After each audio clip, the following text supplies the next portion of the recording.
సికింద్రాబాద్ ఉజ్జయిని అమ్మవారి ఆలయానికి వెళ్దాం. ఎస్, సికింద్రాబాద్ లష్కర్ బోనాల ఉత్సవాలు ఇప్పుడు చారిత్రాత్మక అని చెప్పాలనుకున్నాం.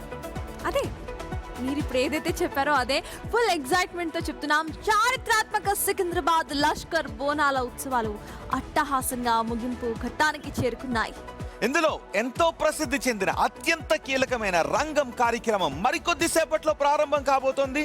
ప్రతి ఏటా బోనాల పండుగ మరుసటి రోజున జరిగే ఈ భవిష్యవాణిని కళ్ళారా తిలకించేందుకు, అమ్మవారి దీవెనలు తీసుకునేందుకు 2 తెలుగు రాష్ట్రాల నుంచి భక్తులు భారీ సంఖ్యలో తరలివచ్చి ఎంతో ఆసక్తిగా ఎదురు చూస్తున్నారు.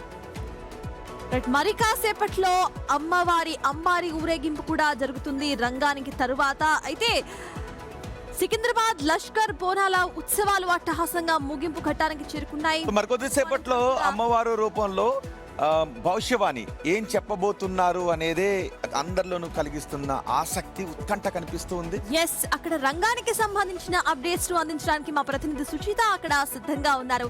సుచిత, చెప్పండి, మరి కాసేపట్లో ఆల్రెడీ 9 గంటలు అయింది, మరి కాసేపట్లో రంగం స్టార్ట్ అవబోతుంది. అక్కడ భక్తులకు సంబంధించి అసలు ఎంతమంది భక్తులు ఉన్నారు, ఆ కోలాహలం ఏంటి ఒకసారి చూపించండి సుచిత. ఎస్ సర్దాస్, అయితే మరి కాసేపట్లో రంగం మొదలవబోతుంది. ఇప్పటికే మాతంగి స్వర్ణలత కూడా గుడి ఆవరణలోకి చేరుకున్నారు.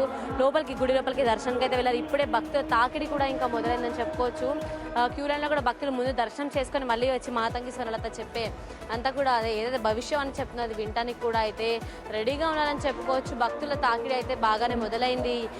సర్దాస్, అయితే మాతంగి స్వర్ణలత వచ్చింది ఆల్రెడీ గుడి ఆవరణలోకి. గుడి లోపలికి వెళ్ళింది. అక్కడ అమ్మవారిని దర్శించుకొని తర్వాత చేసే ప్రత్యేక పూజలు ఏవైతే ఉంటాయో అవన్నీ కూడా చేసి ఆ తర్వాత ఇక్కడికి వచ్చి పచ్చి కుండ మీద నిలబడైతే భవిష్యవాణి చెప్పబోతున్నట్టు కూడా తెలుస్తుంది. మరి కాసేపట్లో అయితే అంతా కూడా మొదలవబోతుంది.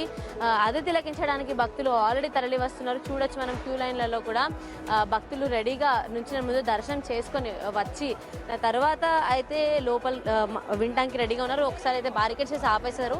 ఎందుకంటే ఇటు మాతంగి స్వర్ణలత లోపలికి దర్శనానికి వెళ్తుంది కాబట్టి ఖచ్చితంగా ఈ లోపల నుంచి వచ్చి ఇటువైపు అంతా కూడా ఆ బారికేడ్ వేసి ఆపేసి లోపల నుంచి తనని తీసుకెళ్తున్నారు దర్శనానికి. దర్శనం చేసుకొని ప్రత్యేక పూజలు నిర్వహించి వచ్చిన తర్వాత అయితే ఆవిడ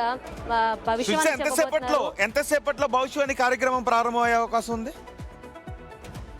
ఎస్ రోహిత్, మోస్ట్లీ 40 మినిట్స్ 9:30, 9:40 కల్లా అయితే మొదలవబోతున్నట్టు కూడా తెలుస్తుంది రోహిత్. మొదలైతే మాత్రం ఖచ్చితంగా అందరూ కూడా అసలు ఏం చెప్పబోతుంది, ఏం జరుగుతుంది సంవత్సరం, రాబోయే రోజుల్లో ఏం జరగబోతుంది. ఇప్పటికే అసలు ఎల్లిన ప్రభావంతో లోటు వర్షపాతం చూస్తున్నాం తెలంగాణలో, మేజర్గా సౌత్ తెలంగాణలో.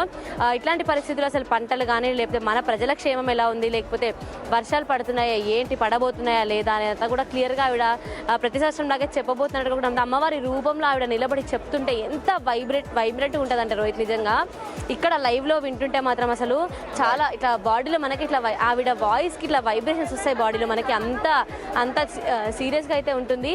తర్వాత అయిపోయిన తర్వాత అయితే అమ్మవారి ఊరేగింపు కూడా జరగబోతుంది రోహిత్.